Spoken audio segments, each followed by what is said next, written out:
Hello అండి, నమస్తే. నేను Srilakshmi. Welcome back to Sreelu smart and simple.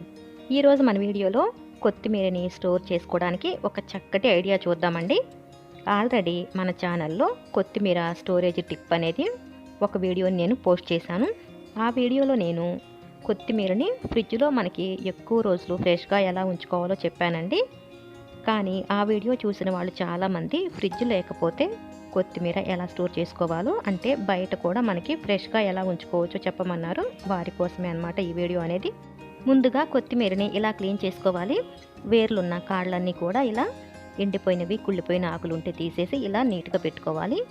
దీన్ని మనం ఇప్పుడు ఒక గాజు సీసాలో కొద్దిగా నీళ్లు పోసుకోవాలండి. వేర్లు అలాగే కొద్దిగా కాడ మునిగేంత వరకు నీళ్లు తీసుకోవాలి. అంతకన్నా ఎక్కువ తీసుకుంటే మనకి ఆకులు కుళ్ళిపోతాయి. దీన్ని ప్రస్తుతానికి ఇలా పక్కన పెట్టేసి ఇంకో ఐడియా చూద్దాం.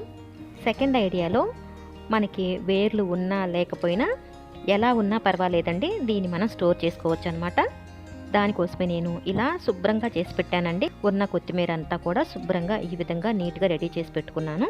దీన్ని మనం చూడండి, ఉల్లిపాయ గోతాలు అంటారు కదండి, అదే ఇది. ఒక చిన్న ముక్కని కట్ చేసి ఈ విధంగా తడిపి తీసుకొచ్చాను. మీలో చాలామంది గమనించే ఉంటారు, ఆకుకూరలు అమ్మేవాళ్ళు ఇలాంటి గోతాలే తడిపి వాటిల్లోనే ఆకుకూరలు చుట్టి పెట్టి అమ్ముతూ ఉంటారండి. అవును కదా, అమ్మ వాళ్ళ ఇంట్లో ఫ్రిడ్జ్ లేనప్పుడు అమ్మ ఎప్పుడు ఇలాగే చేసేవాళ్ళండి. నేను ఈ టిప్ని అమ్మ దగ్గరే చూశాను. చూడండి, ఈ విధంగా కొత్తిమీరని చుట్టాలి. ఇలా ఉల్లిపాయల గోతం అయితేనే తడి ఎక్కువసేపు ఉంటుంది, అలాగే కాస్త గాలి కూడా తగులుతుందండి. అప్పుడే మనకి కొత్తిమీర ఫ్రెష్గా ఉంటుంది.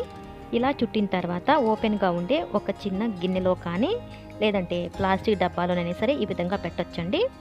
పైన మూత మాత్రం టైట్గా పెట్టద్దు. నేనైతే ఇలాగే వదిలేశాను. ఇలా ఈజీగా 4 days వరకు మనం ఫ్రిడ్జ్లో పెట్టకపోయినా సరే కొత్తిమీర ఫ్రెష్గా ఉంటుంది.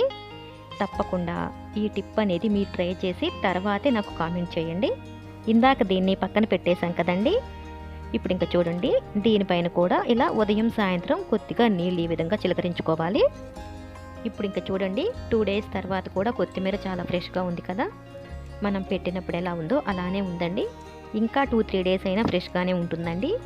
ఈ టిప్ నేను ఎప్పుడూ అమ్మ దగ్గర చూశానని నేను ఇంట్లో ట్రై చేసి ఆ తర్వాతే వీడియోని పోస్ట్ చేస్తున్నాను. ఈ నీళ్ళు మాత్రం ప్రతిరోజు మార్చుకోవాలండి. లోపలంతా శుభ్రంగా ఈ విధంగా రుద్ది కడిగి క్లీన్ చేసుకోవాలి. క్లీన్ చేసుకుని ఫ్రెష్ వాటర్ పట్టి మరలా పెట్టుకోవాలన్నమాట. చూడండి, వేర్లు అలాగే కాడ కూడా చాలా ఫ్రెష్గా ఉంది. ఏమాత్రం కుళ్ళిపోలేదండి. ఆకులు మునిగితే మాత్రం ఆకులు కుళ్ళిపోతాయి. ఇలా ప్రతిరోజు నీళ్లు మార్చుకుంటూ ఆకుల పైన కొద్దిగా నీళ్లు చిలకరించుకుంటూ ఉంటే సరిపోతుందండి. ఇక్కడ మనం గుర్తుపెట్టుకోవాల్సిన ముఖ్యమైన విషయం ఏంటంటే, ఫ్యాన్ గాలి కింద పెట్టద్దు. అలాగే గ్యాస్ స్టవ్కి కూడా దూరంగా పెట్టండి, ఎందుకంటే మనం వంట చేసేటప్పుడు సెగ వస్తుంది కదా, అందుకనమాట. నెక్స్ట్ మనం గోతంలో చుట్టు పెట్టుకున్న కొత్తిమీర ఉంది కదా, దాన్ని కూడా చూద్దాం. చూడండి, అది కూడా చాలా ఫ్రెష్గా ఉందండి. ఇది కూడా 2 days అవుతుందన్నమాట పెట్టి. తడి ఆరిపోయినప్పుడల్లా ఆ గోతం మీద కొద్దిగా నీళ్లు చిలకరించుకుంటే సరిపోతుంది. చూసారా, చాలా ఫ్రెష్గా ఉందండి.